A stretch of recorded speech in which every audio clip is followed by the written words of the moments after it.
And now, in the midst of the talks, after 5 rounds, as we were waiting for the 6th round of the talks 2 days later, they started the attack. It was, a U.S.-Israeli attack. So there is no point for the Iranians to go into the talks. They would not earn anything, apparently, especially when the other side is Donald Trump. That's the most untrustworthy person that we know. So basically speaking, here, the climate is not going to the negotiations of any kind unless you have a completely changed Donald Trump in office. Okay. So if you're not heading toward negotiations, are you potentially heading back to war sooner rather than later? Well, why should there be a kind of war? Americans claim, especially Donald Trump, they claim that they have devastated the Iranian nuclear enrichment program. Well, if that's the case, there needs to be no war, if that's true.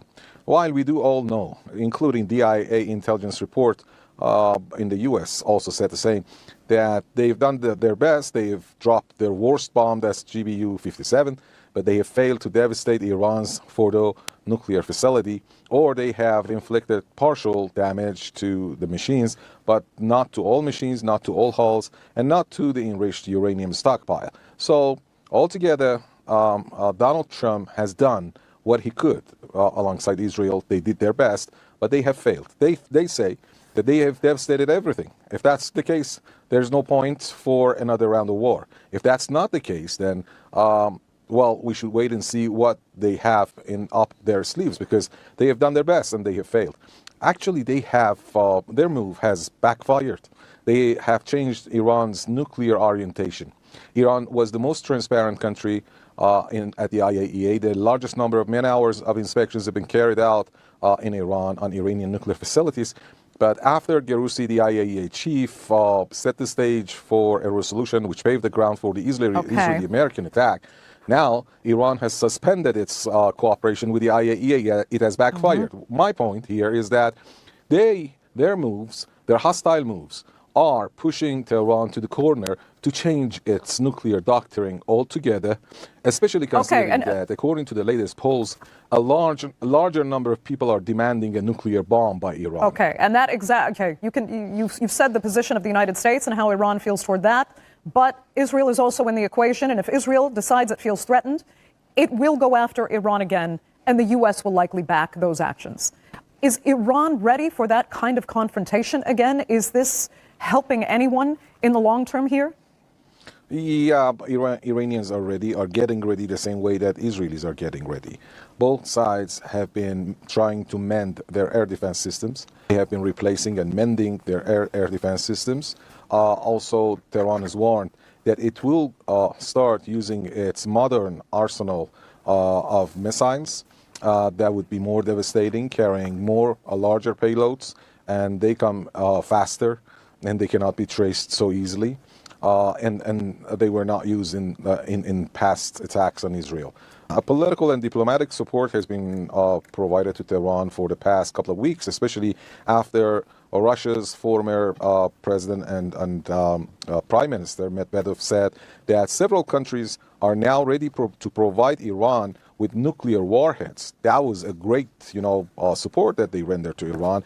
And there are a larger number of people in the region, the nations in the region, including the Qataris that brokered this ceasefire alongside the United States. Actually, they know pretty well that if full-fledged war ravages, starts and breaks out, this time it will, as Tehran has warned, that it will have no self-restraint this time, and a larger number of Iranian missiles that have been stored in tens of thousands will rain down on Israel. This tension will spill over into the entire region, which will end up, setting fire to the whole region, including the shutting off of the Strait of Hormuz, which will have dire impacts on the global economy. So those oil consumers and oil exporters both would not like to get entangled in such situation. So we do believe that the world is more, worried about the start of a new round of hostilities. But Tehran is not the party that wants to start the game. It's again Israel and the United States that are willing to set the fire to the whole region and the world. How badly does Iran need what it always said was a civilian nuclear program? Is it more to make the point that Iran has the right to it, or because your citizens genuinely need it? In other words, is it worth this level of confrontation? Definitely. It's a high-tech. It's the parent of tens of other technological and scientific branches.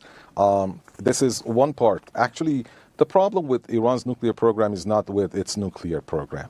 It's a problem, the United States problem, with Iran's power in the region, with Iran's missile industry, laser technology, satellite technology. As a matter of fact, they have a problem with Iran's total power. So even if you give up your nuclear industry, they would ask for your missiles, as they have been raising the question about it. And also they would go after your other power components. In the meantime, Iran is entitled, according to the NPT, that's entitled to a peaceful nuclear program. And there has never ever been any kind of IAEA report saying that Iran has gone after a military nuclear program. So the NPT is duty bound to protect Iranian peaceful nuclear facilities. The IAEA never did that. NPT never did that. They have always acted the opposite. But now it has become a core of solidarity among the nation. If Iran has won something completely in the latest round of the war, that has been, the solidifying unity of the public that have been rallying around the government in support of the Islamic Republic. Even those that were out in the streets taking part in the riots 3 years ago, now they have appeared on social media in hundreds and thousands saying that they support their country against Israel and the United States. And these people now have started rendering support not only to the Islamic Republic but also to its nuclear program. تو حوزه نظامی اول اومدن فرمانده ها رو زدن. کار بزرگی بود. یعنی بهترین فرمانده های ما رو زدن اینا. همش هم سعی میکنن حواس ملت رو پرت کنن به یه جاسوس فلانه. تو همه کشورها پر جاسوس. تو خود اسرائیلی میگه، ما نمیگیم. رسما اعلام کرده چند بار انقدر جاسوس برای ایران گرفتن، جاسوس هم اسرائیلی هن همه. خلص اسرائیلی ربطی ایرانی نیست.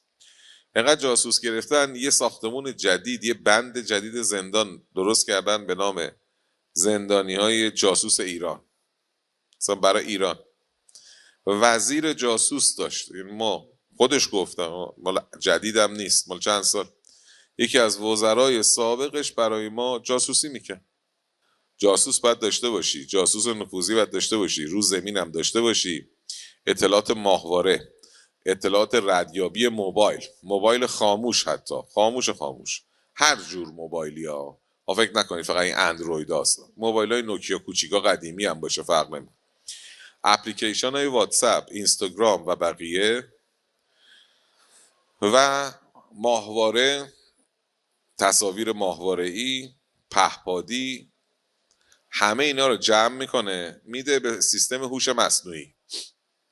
یه سیستم دارن برای ترور به نام لوندر، میدن این تجزیه تحلیل میکنه، در طول چند سال ریتم حرکت تو رو پیدا میکنه، الگوی حرکت تو پیدا میکنه که آقا این محرما میره فلان جا، احتمالا یکی این 4 تا هیئت شب عید قدیر یا خونه مادرشه یا خونه خواهرشه یا دفترشه یا خونه خودش، جای دیگه نمیره یه روز به عید قدیر. مثل سرلشکر باقری، چند نفر از اینا رو مثل سرلشکر باقری اومدن چند جا رو زدن، چون مطمئن نبودن تو کدومه، رو همین سیستم. این سیستم اگر 50% به بالا احتمال بده یه هدف خیلی ارزشمندی هست که ممکنه توی یکی این ساختمونا یا هر جایی باشه، در جا یارو میره تو لیست ترور میزنن. اینجوری نیست منتظرشن 100% شه، نمیخواد به قطعیت برسن در این سیستم. حالا جنس ترور فخری زاده و صیاد خدایی برعکس، چون عامل میدانی داره کار میکنه، اشتباه بزنه تیم لو میره و اینا، اونجاها باید اتقان بگیرن 100%، نه یه بار چندین بار تقاطع گیری میکنن، چند بار مطمئن میشن که 100% میشه زد، درسته. ولی اینجا تو این سیستم نه، به خاطر اینکه اینا آدمایی هستن که دم دست نیست، اصلا نمیتونی، بعد یکیشو بتونی، 2 تا نمیشه که همه رو با هم دیگه. روی این سیستم جلو میرن. تو این سیستم هر کی بالا 50% ببینن نیاز باشه کل یه بلوک 14 طبقه رو میخوابونن که شاید این بابا توش باشه. میخوان حواس ملت از این پرت کنن، یعنی از این که یه سیستم کامل با هوش مصنوعی 1000 تا کار داره میکنه.